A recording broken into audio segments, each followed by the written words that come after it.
Hello everyone, welcome back to another lesson in Algebra 2. We're in our second unit, the longest unit in Algebra 2. We are in our 8th of 11 lesson. Can you believe it? 8th of 11 lesson. Lots of lessons here in this unit, but it all goes together and it just needs to all be in one unit. So we're going to be looking at absolute value functions today. The absolute value of a number is the distance that number is from 0. So to make a table of values for an absolute value function is relatively straightforward. We just put in some negative numbers, like so, and some positive numbers, like so. And you'll notice that what happens is the negative numbers just become positive because the distance of like -3 from 0 is just 3. So the absolute value is simply removing that negative sign. And we'll plot them. So -5 goes to 5, -3 goes to 3, -2 goes to 2, -1 goes to 1, 0 goes to 0, then 1 goes to 1. Now everything over here is just the same as y equals x. We're just the exact same thing. So it's just going to go like that. But over here, it goes like this. All right, let's talk about what the domain of the absolute value function is. You can take the absolute value of any real number. And you can see from the graph it goes forever left and right. So the domain is -infinity to infinity, or all real numbers. Remember, the only thing we can't do is square root a negative or divide by 0. I don't have a square root in this equation. I don't have a divide, so we are good there. The range, however, is limited to only positive values, since the absolute value is defined to always be a positive number. So my range is 0 to infinity. Oh, you know what though? This is not right because the 0 is in the, you can see it right there in the table. That is in there, so we need to make sure that we have a square bracket, very important.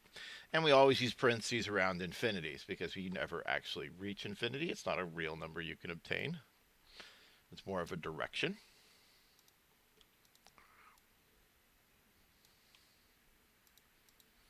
All right, let's do our next one.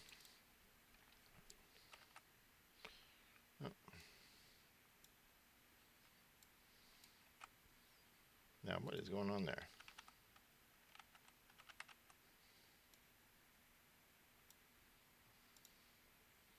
Ah, that's the problem. I clicked on my Zoom thing and I messed it up.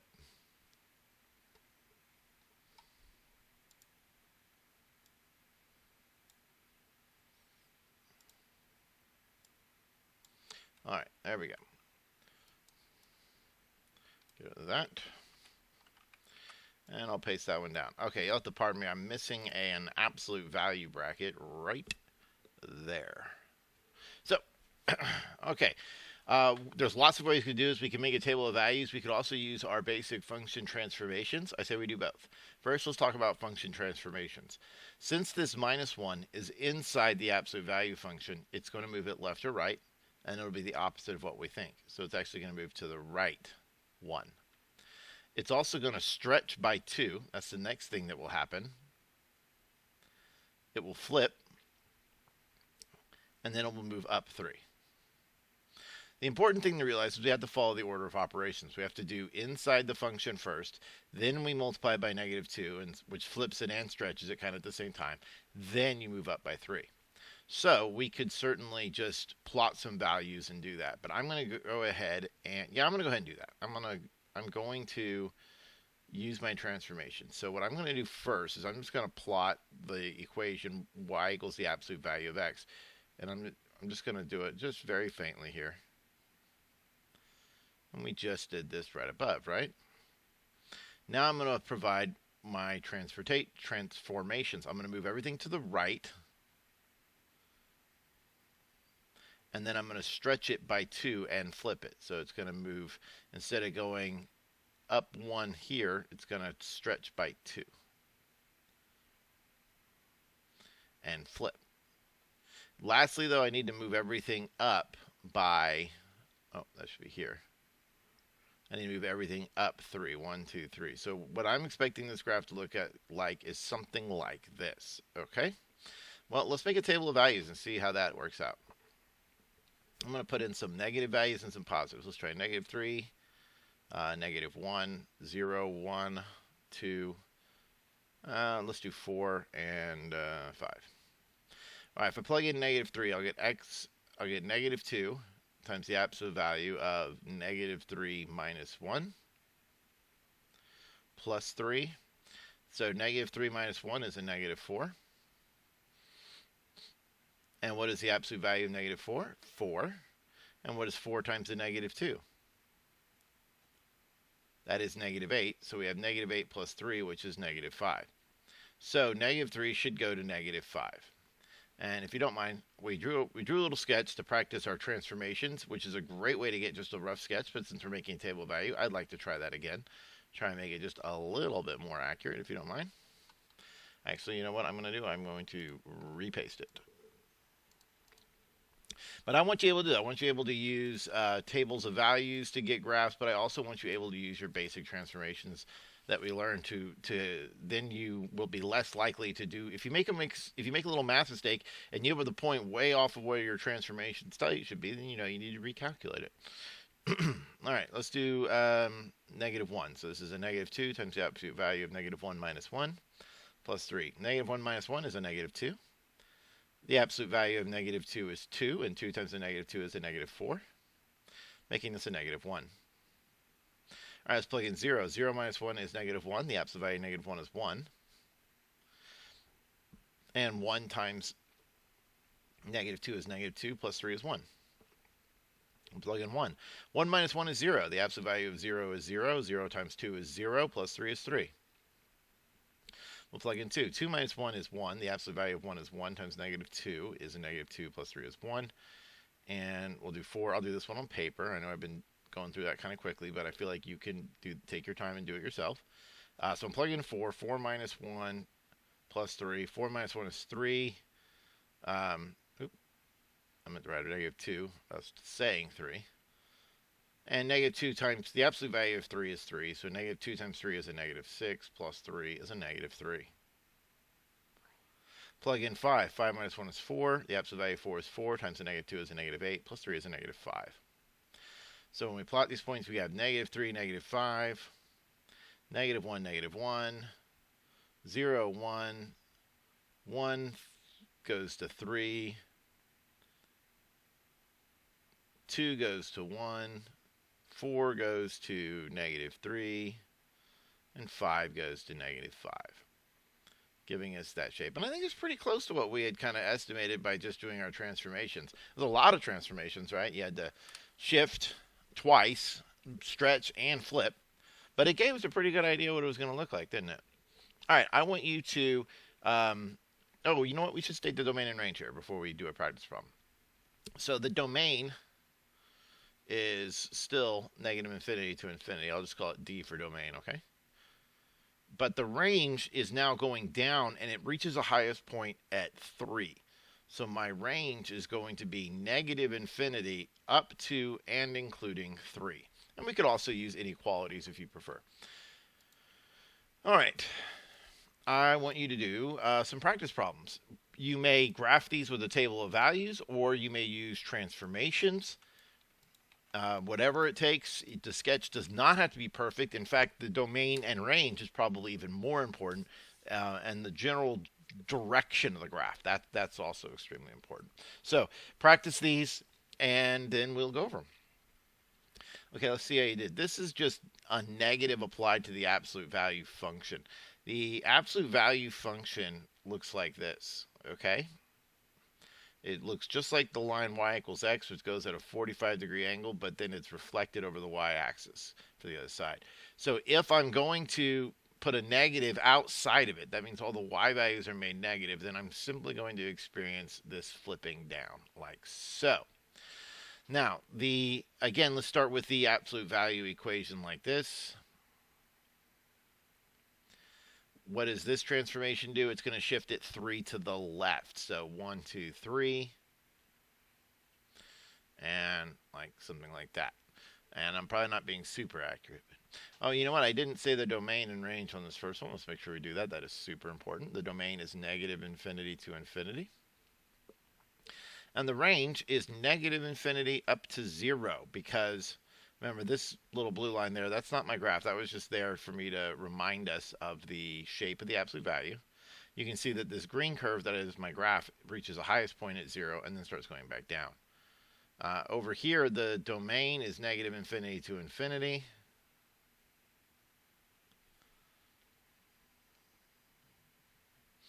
And the range is 0 to infinity. So bracket 0, infinity, parenthesis. All right, there were at least a couple more I can see here.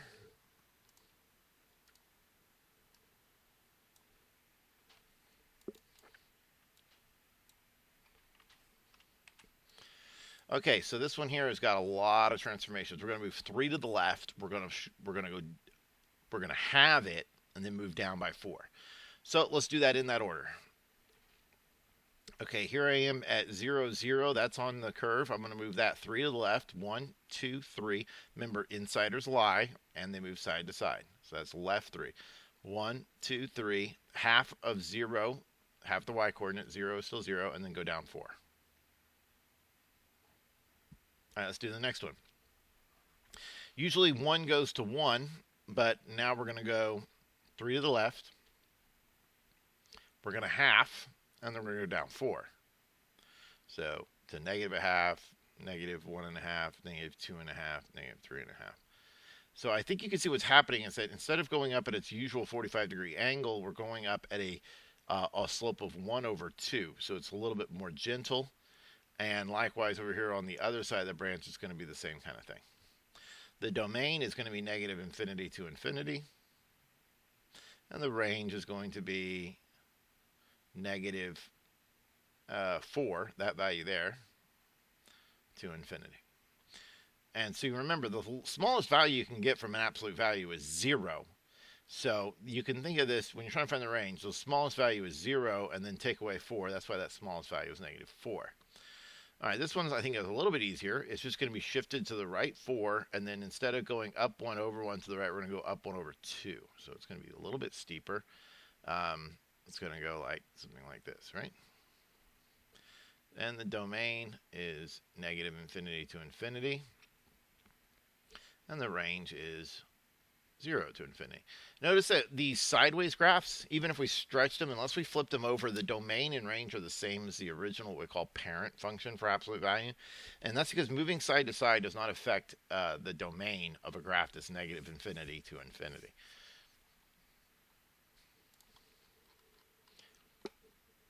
All right, you have, oh, these are fun.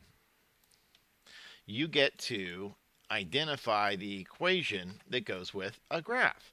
So it would be pretty difficult if I allowed like all sorts of weird values to stretch by, but we're only going to stretch by 2 or a half or leave it unstretched, and we'll flip if it's negative. So what I want you to do is identify what the equation is in the form of some number a times absolute value of x minus h plus k. Write the equation for each one of these, and I think you'll be pleasantly surprised at just how doable this is. Okay, give it a shot.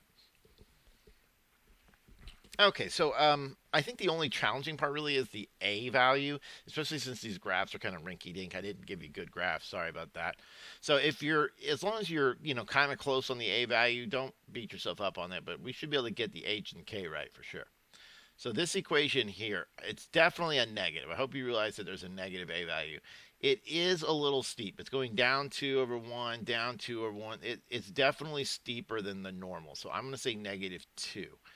And then absolute value of x, I'm not this vertex point didn't move left or right. It's still right here in the center. So it's just absolute value of x, and then it's shifted up 1, 2, 3, 4, 5. It's shifted up 6. So plus 6. All right, let's try this next one. Here, this vertex point here has definitely been moved to the right this time. 1, 2, 3, 4 values. And it is moved down 2, it looks like. And do you see how flat that is? So I'm going to call that 1/2 the absolute value of x. Remember, insiders lie. We're moving to the right 4, so I need a minus 4, which is why I wrote x minus h there. That's kind of traditional. And then minus 2 because it's down 2.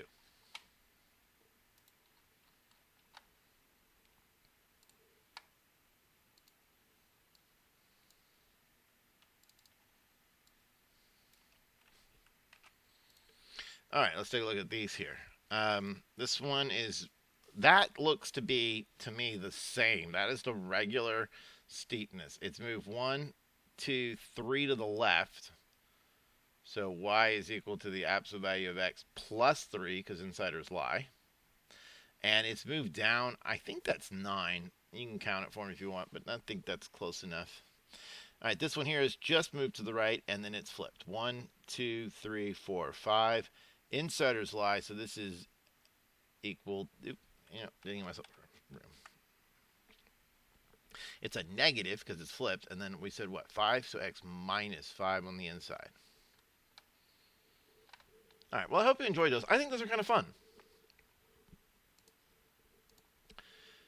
Now, your next practice problem is, I think, a nice little review of what we talked about the other day. So give it a try. The question is, does this function have an inverse? Function explain. Okay, well, the way I'm going to explain it, and there are, of course, multiple different ways you could, is that I'm just going to show a graph right quick. I don't really care about how accurate this is, and that's not the point. I'm going to shift it 1 to the right and just make it kind of flattish. But you can see that this graph fails the horizontal line test.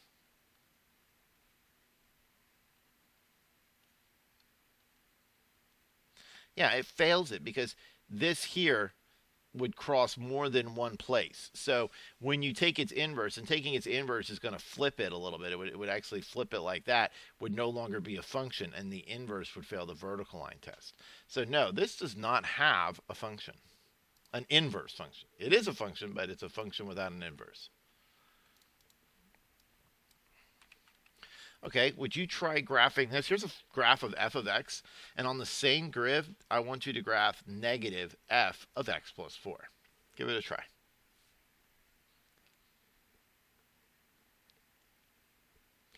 Okay, you should have moved this to the left 4 and flipped it over the x-axis. So 1, 2, 3, 4.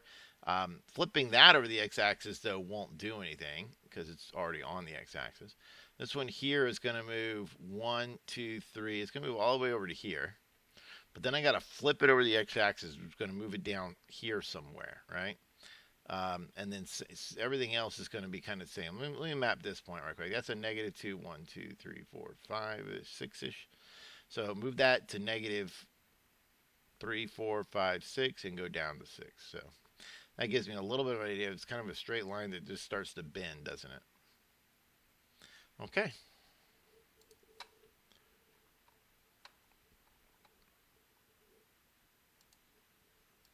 So absolute value does a lot of really important things. It's super important, particularly in science like physics and in lots of other math applications. We have seen what absolute value does to a number. What does it do to a graph? What does the absolute value do to the graph of, say, this x squared minus 4? Well, remember, the absolute value of something is always defined to be a positive number. So all of your negative values will now be mapped to positive y values. Give this a shot, see if you can figure it out. Okay, so on this h of x equaling the absolute value of f of x, which is this, right? All of my positive values of f of x, which are over here. Now, these are negative x values. Don't misunderstand me there. I'm saying the f of x values. The y values are positive. They are not going to change. They are going to remain the same because the absolute value, you take the absolute value of the y value. This here, x squared minus 4 is a y value. So say this point here has a y value 2. Well, the absolute value 2 is still 2. But these values down here, they're going to be reversed. So like, for example, when you plug a 0 in for x, you'll get negative 4. And the absolute value of negative 4 is positive 4. And that's going to be true for all of these values. And so you get kind of this bounce thing here. And that little W shape, that is the shape of the absolute value.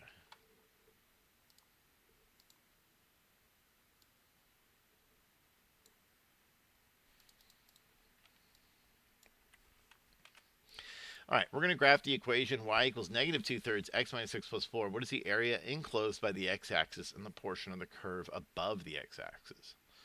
Ooh, okay. So we're going to move this 6 to the right and 4 up. 1, 2, 3, 4, 5, 6, and then 4 up. 1, 2, 3, 4. So right there. Now the slope is it's shifted downwards and it has that kind of slope of 2/3. I'm going to go ahead and just kind of plug in some values just to see what happens. Let's let x equal, I'll let x equal 0 because I think that's going to be an important one. Negative 2/3 times 0 minus 6 is a negative 6 plus 4. The absolute value of negative 6 is 6. That reduces with that. I get negative 4 plus 4 is 0. Okay. I was thinking that was going to happen. I was thinking that going down 2 and over 3 a couple times would get me back home. So I'm thinking if that's 6 away, 7, 8, 9, 10, 11, 12, something over here is where it's going to cross down that way. And our instructions are to find this area here.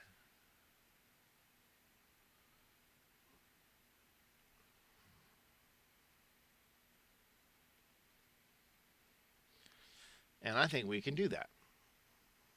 I think we can. Because this is a triangle with a base of 12 and a height of 4. And the area of a triangle is 1/2 base times height. So 6 times 4 is, 2 divides with 12 to give you 6. 6 times 4 is 24. So that area above the x-axis and below that curve where it's above it is 24 square units. All right, let's do another example.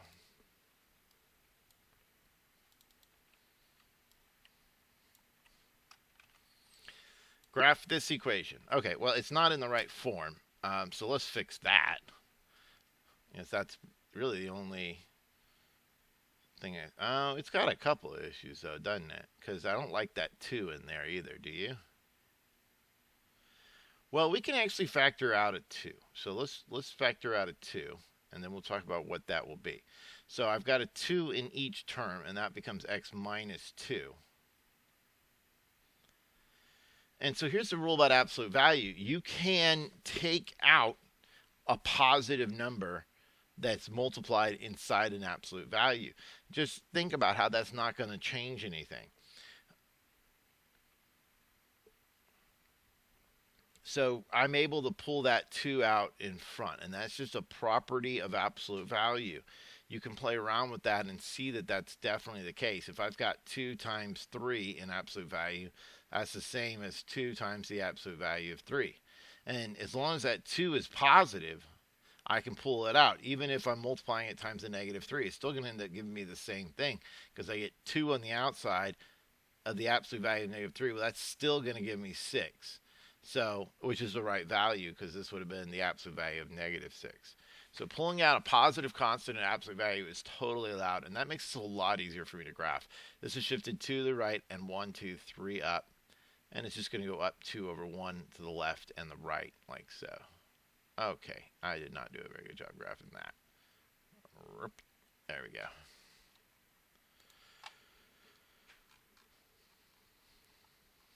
Okay, this is a good question. This is our last practice problem. This is a good question for us to end with because I think it's going to get us ready for tomorrow's lesson or whenever you end up taking it. We're going to solve the equation graphically. So to solve an equation graphically, and we did look at this in the last unit with the graphing calculator, you graph the left-hand side and you graph the right-hand side, and you find the x-coordinates where it causes them to cross. So I want you to do that. I want you to graph those two equations, try and do it without a calculator, and see if you can solve this equation. Okay, well, I'll go over this. I'm going to use blue for this equation here, this left-hand side, as I call it, LHS, sorry, left-hand side. I'm going to move 1, 2, 3 to the left and down 1. And I'm just going to go, ooh, that's a little too steep there. This graph got kind of distorted. There we go. And I'll graph y equals 5. I said 5 plus 3 is 0 plus, okay. So yeah, that must not be right. I think I'm off by a little bit. But what's important is, what do you notice? This here and this here, 2 solutions. Well, let's pull up Desmos and get the absolute right answers, because that one's kind of tricky here. I was drawing Go stones for a different class.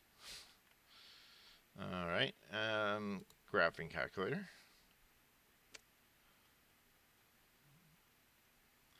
And what were our 2 equations? I think one of them was the absolute value of x plus 3 minus 1. And our other one was 5. You have to say y equals 5 there. Okay, so we're over here at 3, 5 and negative 9, 5, which is absolutely nowhere near where I was graphing it. Oh man. 3, 5 would be like that. So I should have been much more careful, right? There we go. Probably should have plotted a few more points. So x equals 3 is one of them, and then they said negative 9, so that is more over here. Is the other. Well, some days chickens, some days feathers, as my father used to say.